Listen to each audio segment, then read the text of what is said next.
Hello and welcome to another episode of Video Game Film School. This is the show where I look at different video games and find the films that influenced them. Today we'll break down the 1997 masterpiece, Metal Gear Solid.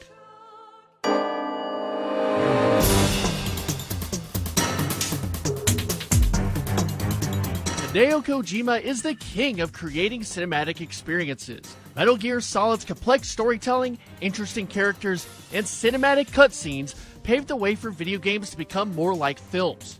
Kojima is an admitted cinephile, and his passion for film shines brightly in his work. So here are some of the films that have greatly influenced Metal Gear Solid. The Great Escape served as the fertilizer for growing the fruit of Metal Gear Solid. The film is about an escape by British soldiers from a German POW camp during World War II. Kojima has said that the escaping from the enemy concept from The Great Escape directly shaped the feel and gameplay of Metal Gear. Evading surveillance towers with spotlights sweeping the ground is a key element taken from the film. The look of the ever-watching fortress wasn't the only element of the film that inspired Kojima. He wanted to convey the tension you'd feel from carefully sneaking around enemies.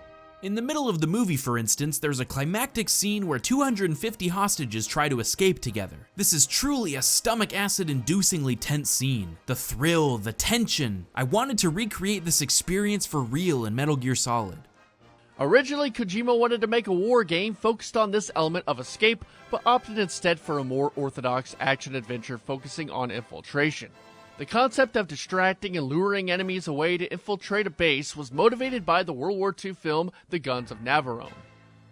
The movie deals with the efforts of an Allied commando team given an impossible mission to penetrate a German fortress. Their method of infiltrating by making noises to distract the guards was huge for the evolution of Metal Gear's gameplay.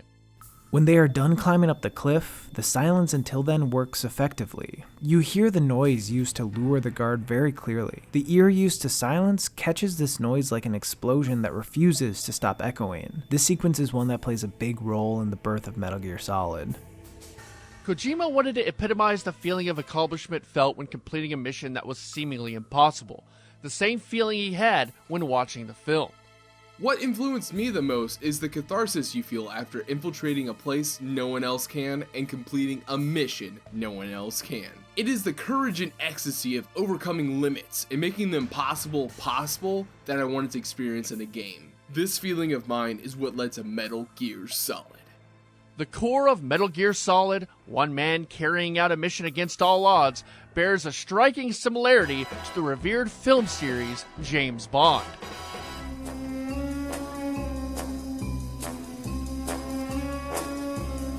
Metal Gear Solid, above all else, is most compared to the 007 series.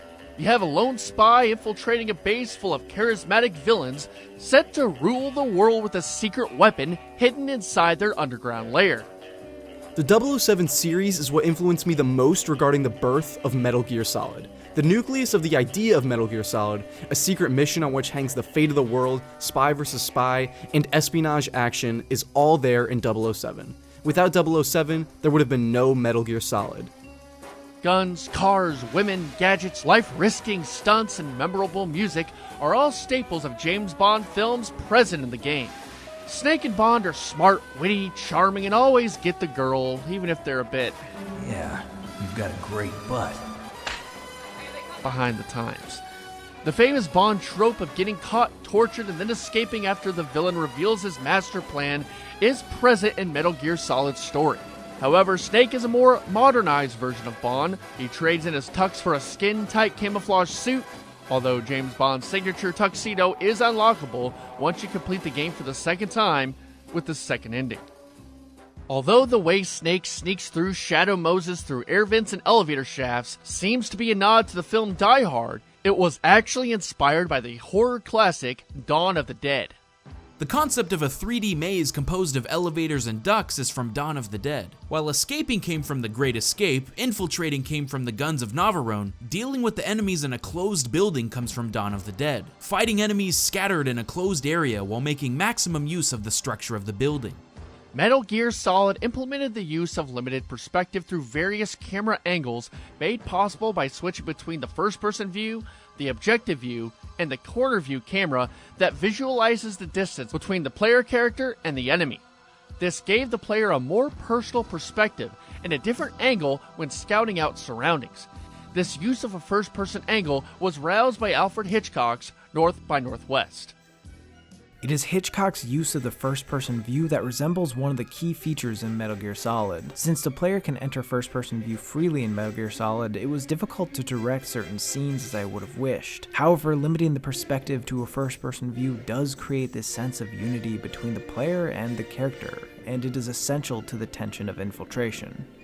A few other elements from North by Northwest made its way into the game. Hitchcock's love for intense action scenes taking place on big set pieces, like the climactic ending of North by Northwest on top of Mount Rushmore, was homage to the climactic end battle on Metal Gear Rex. On the subject of Solid Snake, the inspiration for him comes from the character of Snake Plissken in Escape from New York. Solid Snake may have the gadgets and skills of Bond, but he has the attitude of Plissken. He ultimately lives by his own ideology. Although confined as a criminal, he was truly not evil. Instead, he was a new type of hero, with justice not bound by others. Snake's words, actions, and every move looked so cool. Solid Snake and Plissken are both military men who are being used by the government they serve. The two of them have been injected by a lethal substance, giving them a time death sentence, which plays a large part in both stories. Snake and Plissken both have a gruff voice, a no fucks given attitude, and an awesome motto, Call me Snake.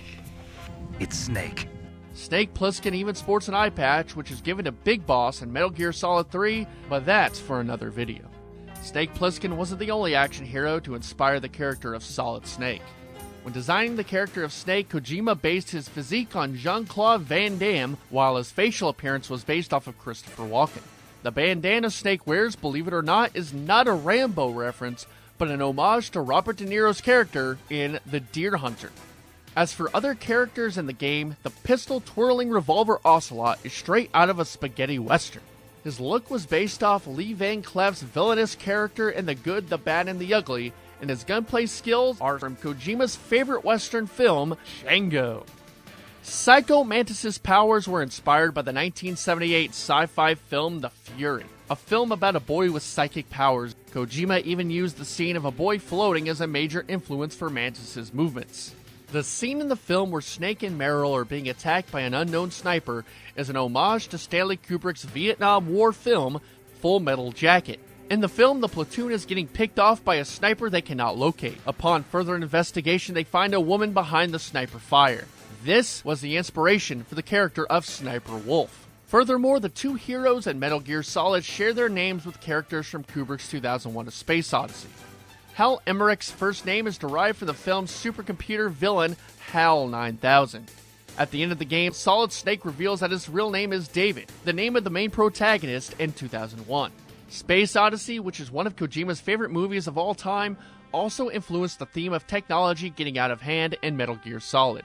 Both HAL 9000, a sentient computer that jeopardizes the crew's mission, and Metal Gear Rex presents the problems that can arise when man creates a machine whose inner workings he does not fully understand.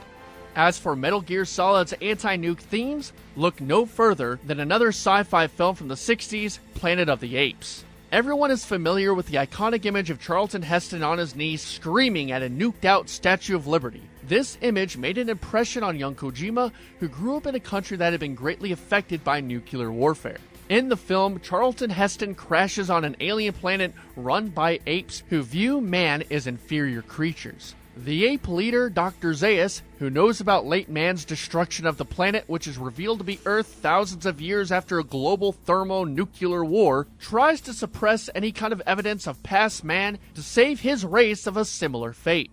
He laments to Taylor about the dangers of men, a speech that is similar to the words of a dying Psycho Mantis. His emotions must rule his brain. He must be a warlike creature who gives battle to everything around him, even himself. Every living thing on this planet exists to mindlessly pass on their DNA. We're designed that way. And that's why there is war. The anti-war themes of Planet of the Apes made such an impression on Kojima that he has put it in every single Metal Gear game he has made. Kojima feels that the subject of nuclear war is not covered enough in today's entertainment world. I was horrified by the ending of Apes. What happens to Earth if a massive nuclear war takes place? The answer was there in the ending of Apes. When we were kids and there was still a strong anti-nuke movement worldwide. How about now in the 21st century? There is no such movement anywhere. As someone from the Ape Age and Nuclear Age, I deal with anti-war and anti-nuke messages in Metal Gear Solid. Well, there it is. Those are the films that influenced the first Metal Gear Solid game. Well, at least most of them. There's smaller references here and there, like the stealth camouflage being inspired by Predator, and Metal Gear Solid's use of gunplay being influenced by Heat, but those we covered were the most influential ones. I'm certain Kojima could list many other influences as a Metal Gear Solid based off the films, anime, books, and music that has captivated him throughout the years. As his taste in film evolved, so did Metal Gear Solid, which makes his work so fascinating to study. So until next time, this was another episode of Video Game Film School. Hey everybody, thank you so much for watching this video. I have a lot of people to thank, so let's get right on it. First, I want to thank CenterStrain01 for the Metal Gear Solid footage. You were a really big help. I appreciate you letting me use the footage. Watch his stuff. He does a lot of great walkthroughs. Good dude. Also want to thank Perrydactyl, snomaN Gaming, Razbuten, and SteveOHobo. They're all good friends of mine. They did all the quotes from Kojima. They voiced them all. Go check out their channels. They do great work. Also, thanks again to Perrydactyl and Razbuten for looking over the script. Thanks to Tentacle Touchy for looking over it as well. Perry's pretty much been my editor on these scripts, so big props to him. He makes the script sound coherent, at least. Again, thanks for watching. All the movies I referenced, all the music, all the articles I mentioned, they're all in the description below. So if you want to read, watch any of that stuff, go click there. Please like, comment, subscribe. Let me know what video games you think I should do in the future, because I'd like to do more in this series. So I appreciate it. Thanks again for watching. Have a good day.